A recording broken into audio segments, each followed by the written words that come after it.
신명기 6장 5절에 너는 마음을 다하고 성품을 다하고 뜻을 다하여 주 너의 하나님을 사랑하라. 주님을 사랑할 땐 다 해야 됩니다. 다 하지 않는 건 주님을 능멸하는 거예요. 생각해 보세요. 아내가 나를 대충 사랑한다. 그건 사랑하지 않은 것만 못하는 겁니다. 능멸하는 거죠. 남편이 자기 아내를 온 마음을 열정을 다해 사랑하지 않는다. 그건 아내를 능멸하는 것입니다. 사랑을 할 땐 다 해야 됩니다. 마음을 다한다는 말은 주님이 내 삶의 중심이 돼야 된다는 뜻이에요. 마음을 다한다는 것은 항상 주님의 일이 우선된다는 뜻입니다. 마음을 다하십시오. 그것이 사랑하는 것입니다. 성품을 다하십시오. 성품을 다한다는 말은 열정적으로 사랑하라는 것입니다. 뜨겁게 말이죠. 그것이 주님을 사랑하는 것입니다. 그리고요, 힘을 다하라. 엉뚱한 데 힘쓸 게 아니라 주님을 사랑하는 데 힘쓰라는 것이죠. 사랑하기 위해서 힘을 써야 합니다. 용감하게. 그것이 진짜 하나님을 사랑하는 거예요. 마음을 다하고 성품을 다하고 뜻을 다하는 거예요. 그럴 때 우리는 변화될 거예요. 주님을 알수록 우리는 변화될 겁니다. 진짜 변화된 삶을 원한다면 주님을 더욱 알아가야 돼요. 베드로처럼. 베드로는 예수님을 알고 이렇게 변화됐어요. 누가복음 5장 8절.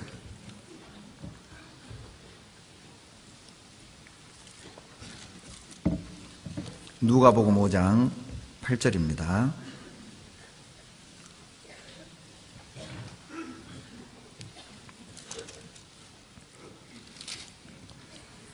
시몬 베드로가 이를 보고 예수의 무릎 아래 엎드려 가로되 주여 나를 떠나소서 나는 죄인이로소이다. 4절에 보면은요, 예수님이 깊은 데로 가서 그물을 내려 고기 잡으라고 그랬거든요. 여러분 기억하십시오. 예수님의 육신의 직업은 목수였고 베드로의 육신의 직업은 어부였습니다. 물어봅시다. 자, 고기 잡는 것에 대해서는 목수가 더 잘할까요? 어부가 더 잘할까요? 이건 말이 필요 없는 거예요. 근데 지금 목수가 어부에게 하는 말이, 그것도 갈릴리에서 평생을 고기잡이로 잔뼈가 굵은 베테랑 베드로에게 하는 말이, 깊은 데로 가 그물을 내려 고기 잡으라. 이건 지금 공자 앞에서 뭐예요? 문자 쓰는 거예요? 번데기 앞에서 뭐 하는 거예요? 지금 주름 잡는 거라니까요. 이게 지금 베드로가 볼 때는 가소로운 거죠. 우스운 거예요. 그런데 이분이 또 보통 분은 아닌 거예요. 분위기가. 말씀에 의지했어요. 그렇게 말씀하시니 해보겠습니다. 그물을 내렸는데 찢어지도록 그물이 잡혔어요. 도저히 혼자는 걷어올릴 수 없어서 동무들을 손짓했다니까요.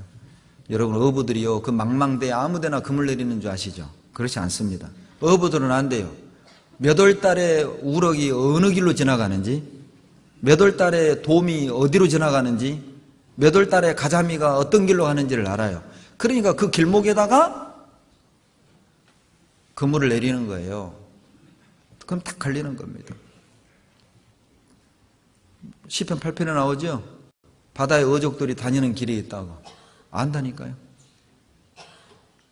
베드로도 아마 다 깨고 있을 거예요. 뭐 갈릴리 바다가 그렇게 호수로서는 크지만은 바다에 비하면 뭐 큰 것도 아니죠. 그 모르겠어요? 손바닥만한 그 갈릴리 바다의 물의 흐름과 고기들의 이동과 계절 따라의 변화를 다 해봤다니까요. 밤새 그물을 내려봤어요. 못 잡았어요. 그런데 목수가 와가지고, 대패질하는 사람이 와가지고, 못 박는 사람이 와가지고, 책상 글상 만드는 사람이 와서 하는 말이, 깊은 데로 가서 그물 내려라. 깊은 데 고기 안 나오거든요. 그런데 말씀에 의지했어요. 상식이 안 맞죠. 자기 경험이 안 맞아요. 자기 아는 것과는 달라요. 그러나 그렇게 말씀했으니까 그렇게 하겠다는 거죠. 찢어지게 걸린 겁니다. 그리고 그는 깨달았어요. 나는 죄인으로서이다. 무슨 뜻이죠? 내가 죄인이면 그분은 누구란 말이에요? 하나님이라 그 말이에요. 그분의 신성을 알게 된 겁니다. 베드로가 목수로 알았던 예수가 하나님이라는 사실을 알고 나서 어떤 변화가 왔냐면 다 버리고 그분을 쫓았어요. 고기를 사랑했던 베드로가 주님을 사랑하게 된 겁니다. 고기 잡던 베드로가 사람을 낚는 베드로가 된 거예요. 그리고 고기를 쫓아다니던 베드로가 이제 예수 그리스도를 좇는 사람이 된 겁니다. 우리가 그분을 안다면 우리의 사랑의 대상이 바뀔 거고, 우리가 붙잡는 대상이 바뀔 거고, 우리가 그분을 제대로 한다면 내가 좇는 대상이 바뀔 거라는 거예요. 마음이 변화되고, 생활이 변화되고, 삶의 목적이 변화되고, 삶의 방식이 변화될 것입니다. 무엇을 쫓아가고 있습니까? 과연 나는 그분을 제대로 알고나 있는 겁니까? 우리도 그분의 무릎 앞에 엎드려서 주여 나는 죄인으로소이다. 그분의 거룩한 신성 아래 우리는 떨리는 음성으로 머리를 조아려야 될 것입니다. 주여 나는 죄인입니다. 예수 그리스도 당신은 하나님이십니다. 나의 구세주여, 나의 주시오, 나의 왕이시오, 나의 모든 것을 포기하고 쫓아야 될 거룩하신 분입니다. 그 고백이 합당하고 정당한 것이죠.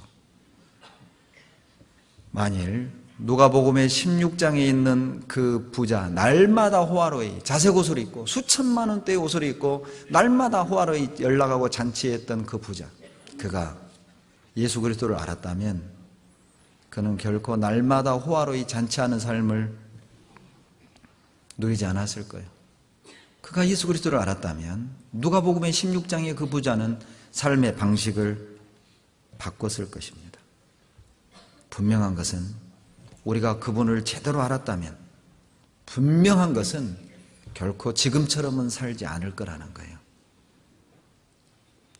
우리가 예수 그리스도 그분을 제대로 안다면 어제처럼 오늘처럼 지금의 모습으로는 살지 않을 것입니다.